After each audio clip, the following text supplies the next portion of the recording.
Hey guys, it's Jessica and welcome to a BU video. This one's gonna shake things up a little bit, I do believe. So, if you guys watched my last BU video, it's called BU Lethal, I think. And if you haven't watched it, then go ahead and watch it. My lovely, wonderful, beautiful, amazing, awesome friend, Chris, wrote a comment and she said that she disagreed with me.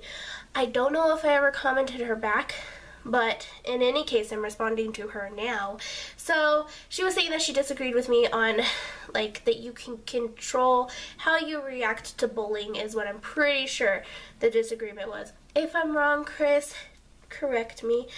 But, yeah, so I told her, well, I was going to tell, I don't know if I commented back, but I was working on commenting her back. I just don't know if I sent it or not. I was going to tell her that, you know, I would make a video about it and explain it more. So this is the video explaining it more. This is my whole complete thoughts on bullying. I mean, there's more layers to it than what I'm about to give you, but I think we're going to focus on, briefly, on, like, my opinion on it. So, let's get started. So, in my experience with bullying, which I've had a lot of experiences with bullying, I was really heavily picked on throughout school, from 3rd grade up until my senior year of high school. I was like heavily bullied, and it did stop. Like, I wasn't as bullied from second part of junior year through my senior year, because I actually switched schools because I moved states away. But anyway, so, but I was bullied a lot. Like, I wanted to die. I was bullied that bad. And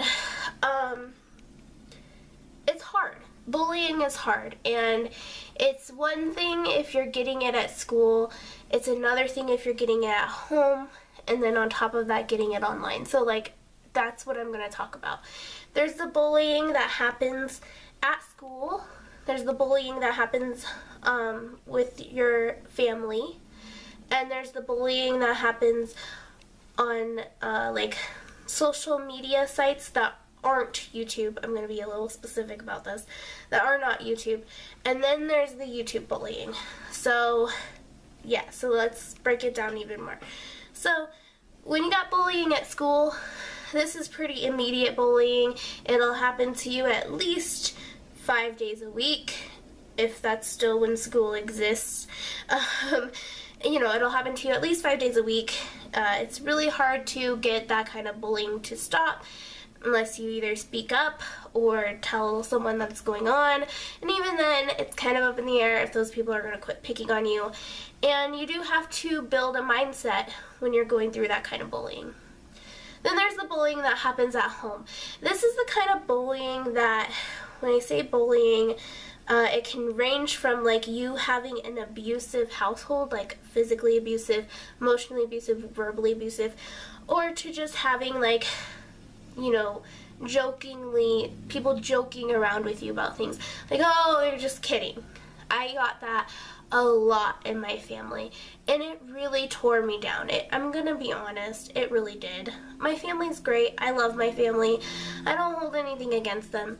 I'm just saying that when you have, you know, those kind of snide comments or joking around at home, and then you get it at school on a whole nother level, you can't avoid it.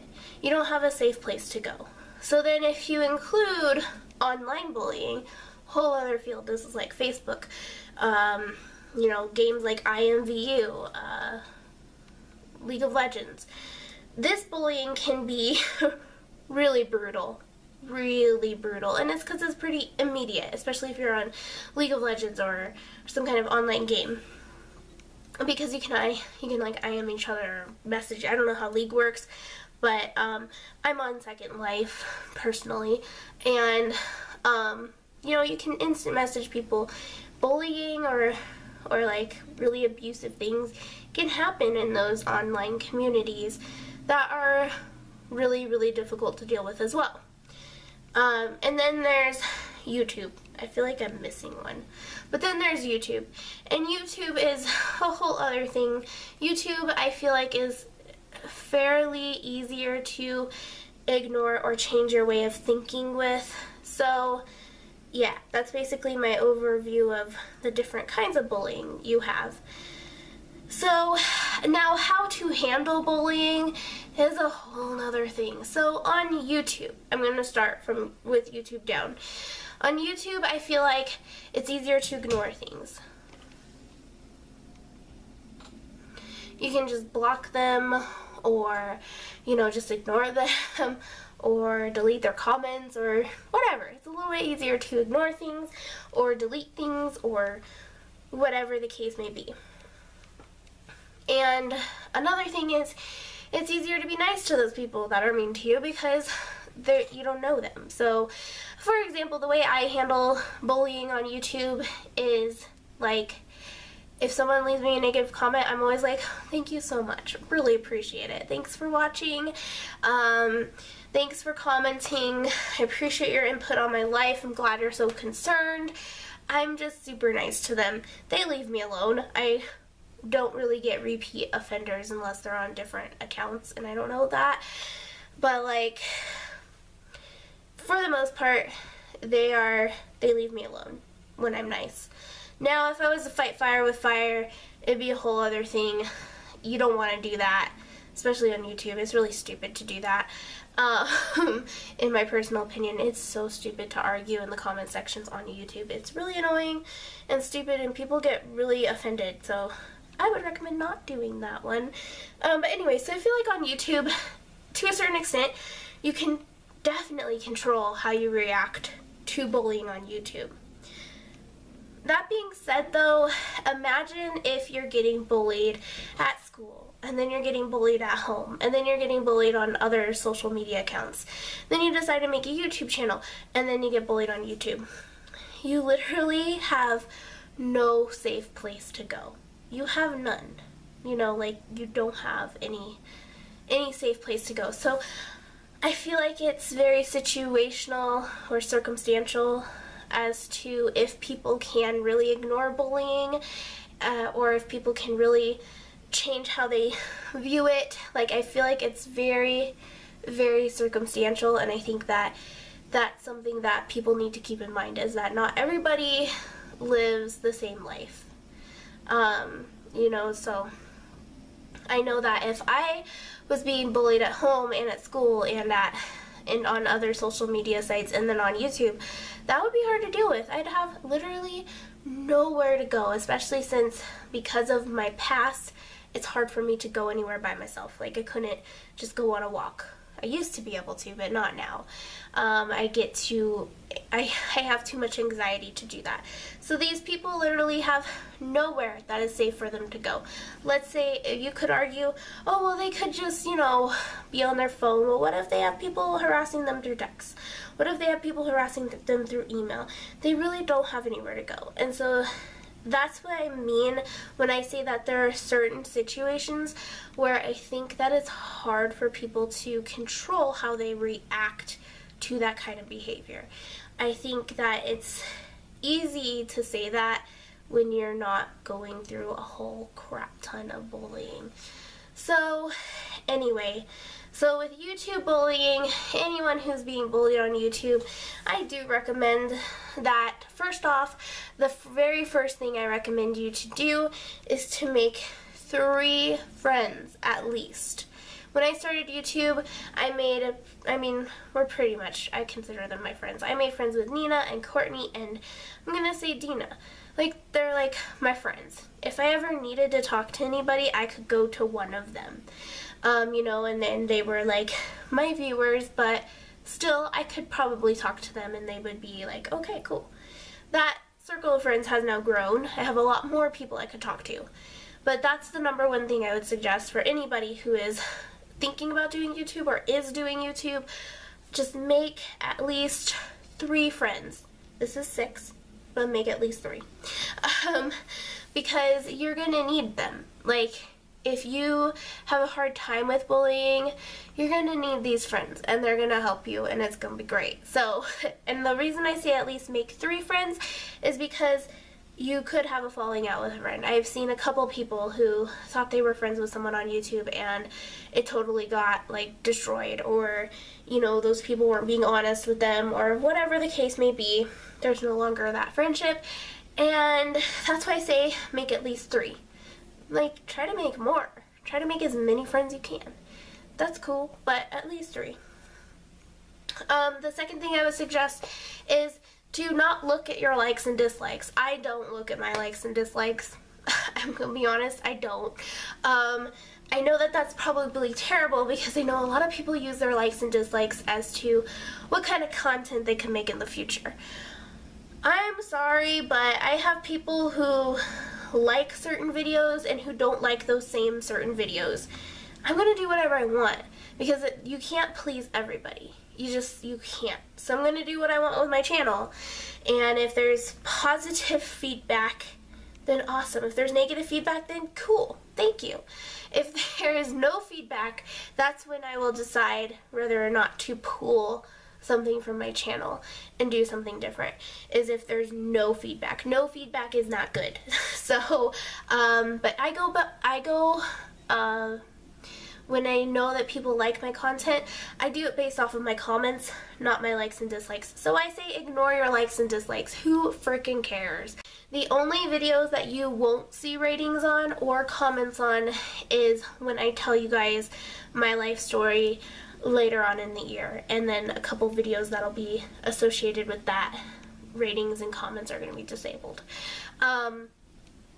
But the reason is because it's very sensitive things, you know, for not just me, but a lot of people. So those are the only things that you'll ever see me disable things on, is like the super personal things. So yeah, that's my YouTube advice. If you're getting bullied on other social medias, you can block them. I mean, you can. I don't like to block people. It's like my last resort. But sometimes you really do. You really do have to just be like, bye-bye. No, and that's another thing that you have to think about on any kind of platform. You have to think, is this person good for your life? If they're not at all good for your life, get them out of your life. If they are good for your life, but you just don't like what's going on, or you don't like the dynamic of your guys' relationship or friendship or whatever it may be, then maybe take a break from that person. You know, sometimes you just have to assess that. Do I really want them in my life? If not, why? If I do, why? And figure it out, because there are some people who don't deserve to be in your life. They might deserve very well to be in somebody else's life, but not your life. So, now let's talk about, so that's like social media, like Facebook, IMVU, Second Life, League of Legends, I don't know. Any of those things that you can be really mean. Apparently League of Legends has like the most toxic community in gaming. I wouldn't know, I don't play. But Jay plays, so he told me that, and I think that's kind of sad. So anyway, moving on. If you have bullying going on in your family, like I said, I feel like that can range between very dramatic things. But for example, I grew up, I was like, okay, my brother and I were pretty close, and like when we did fight, we fought, but like for the most part we got along pretty well, I would say. I feel like there were times where he would just get really, really mad at me, and that was not good and that was not fun, but he was never like directly mean to me. Like, he never called me names, he never picked on me, he never did anything like that. He would just be mad, like, and yell at me, but like not mean. I don't know how to explain it, but like he wouldn't be mean. He wouldn't call me names, he wouldn't joke around with me, he wouldn't do any of that stuff. So when my dad got with my stepmom and I had stepbrothers in my life, the dynamic totally changed. They liked to joke with each other. They liked to pick on each other. I hated it. It was bad, especially when I hit middle school. I was really depressed and I couldn't handle it. I really couldn't handle it. But they didn't, they didn't know any better, so it's kind of like, I don't blame them now, but back then I did not like that environment. And on top of my school environment being so bad, and then having to go during summer breaks to go visit them, it was really hard. And I loved seeing them. I mean, I love my family. I love all my stepbrothers. I love my stepmom. I love my dad. But, like, I didn't like what came with it sometimes. Sometimes it was really hard on me, and I didn't know how to deal with it. I was a very sensitive person, too. Like, hypersensitive. Like, I would cry over my hat falling on the ground. I mean, I'll be honest, I was really sensitive. But besides that, like, if you have a situation like that going on, I think that in hindsight, the best thing for me to have done was to just, honestly, just ignore it and just let them do and say what they wanted to do and say, and just take it, honestly. I think that that's what I should have done instead of reacting to it and crying and, you know, feeling bad about myself. Like, I should have just not let their stuff get to me, and I should have just ignored it. But I couldn't, because I was so like, my confidence was not there back then. And it was hard for me to hear some of the things that they would say, even though I knew they were kidding. Like, they're my stepbrothers. Of course they love me. They're just kidding. But at the same time, it was like, I didn't feel like anybody was kidding with me anymore. You know, I couldn't take a joke. I still don't like jokes. Jokes can go away. But, like, my point is that if you have something like that going on, then I say just through my personal experience, I would just say ignore it. And if it's bothering you that much, then try to talk to your parents about it. Try to talk to somebody that you think will listen to you about it and see what they have to say about it, because they'll know. You know, my dad and my stepmom, they told me to just ignore it and they would stop. I didn't listen to them, but if I would have listened to them, they probably would have stopped, because my dad and my stepmom knew these boys better than anybody, probably. So, yeah, you know, I should have listened to them.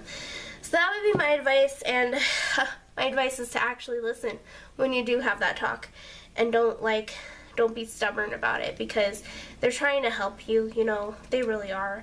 And it's hard to see that when you're a kid. It really is hard to see that. They're just trying to help, and you just can't see it because they're just too wrapped up into what's going on to really see it any other way than the way that you see it. So that would be my advice for, like, family drama or family bullying or whatever you want to call it. I don't really call what they did to me bullying. It was just part of their dynamic. Like, that was how they joked around and stuff, and it was just not part of my dynamic or my brother's dynamic. We weren't like that.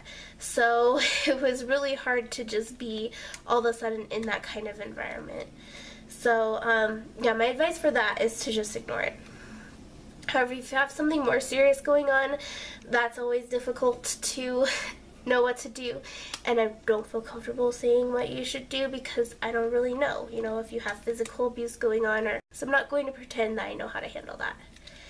So I think lastly we have the school bullying, and school bullying is a whole other ballpark of bullying, and part of the reason why it's like a whole nother thing is because these are your peers. They're the same age as you. You guys are in the same boat. It's pretty hurtful if they're mean to you. It really is. And I think that my first advice would just be nice to them. Be as nice as you can. Usually with me, when I did that route, they would quit being mean to me after about 2 months of me just being completely nice to them. They'd eventually give up. Like, if they were like, hey whale, every day, just calling me a whale or something, I'd just be like, hey, thank you, I appreciate it, you know. Eventually they would stop, because they would be like, why are you saying thank you? That's an insult. And I'd be like, well, I don't know, you're commenting about me, I like me, so thank you. You know, that's how I dealt with it for a while. I don't think ignoring works. I think it could work, but I don't think it works, personally. If I ever ignored somebody that was bullying me, the bullying would get really bad. Really bad. Like, I would get threatened, like, people would threaten to kill me, people would threaten to jump me. I would actually then be afraid of my life while I'm at school. So I don't recommend ignoring people personally. I think that's one of the worst things you can do next to fighting, you know, standing up for yourself and being like, well, screw you too, you're a pig. Yeah, that can make things worse too. So in my personal opinion, the best thing you can do is just be nice to them. Kill them with kindness. Usually people who are bullying others have bullying going on in their lives. Usually they're being bullied. Usually they're going through a hard time and they're taking it out on you. They don't know that they're doing that, but they are. And if that doesn't work, then I definitely recommend you going and telling a teacher or a principal or anybody really at school that you could talk to and work things out, because they will help you. I know that sometimes they don't. Sometimes they're really bad at helping students, but sometimes they are remarkably amazing about helping students, and I really think it depends on which teacher you talk to. So keep that in mind. So anyway, that's kind of my, I guess, BU on how to deal with bullying and different types of bullying. This is probably a long video, but I just wanted to get this kind of off my chest, and hopefully Christine, I almost said Christina, hopefully Christine can understand where I'm coming from now, and understand what I mean. I feel like, yes, I feel like people can control how they react to bullying. I feel like they can choose whether or not it affects them. I really do believe that. However, I feel like there are certain situations where you can't, because once you're told something enough, you believe it yourself. And then on top of all the other bullying, you now are bullying yourself. So I feel like it really depends on the kind of person you are, what your home life is like, what your school life is like, how many friends you got, or if you have good friends. And I think there's a lot of different factors that play into that, so that's why I don't necessarily fully agree with her opinion. Yes, I do think that to a certain extent people can control how they react to bullying, and they can control how it makes them feel and all of that stuff. However, what I was trying to say is that every situation is different, and some people have bullying in every single place that they go to throughout the day, and it would be really hard to ignore that kind of stuff. And it's those extreme situations where I'm saying it might not be possible for that person to not take offense to more bullying that's being stacked up on top of that. So that was basically my point, is that I do believe in the average circumstance, in the average situation, in the average thing, you can control how you react to bullying, but I do think that for some select few people, it is really, really hard, because it's in every aspect of their life. I will link her video down below. It's called How to Deal with Negativity, I believe. And yeah, I love you guys so very, very much, and I will definitely see you guys in my next video. Thank you so much for watching. Bye, guys.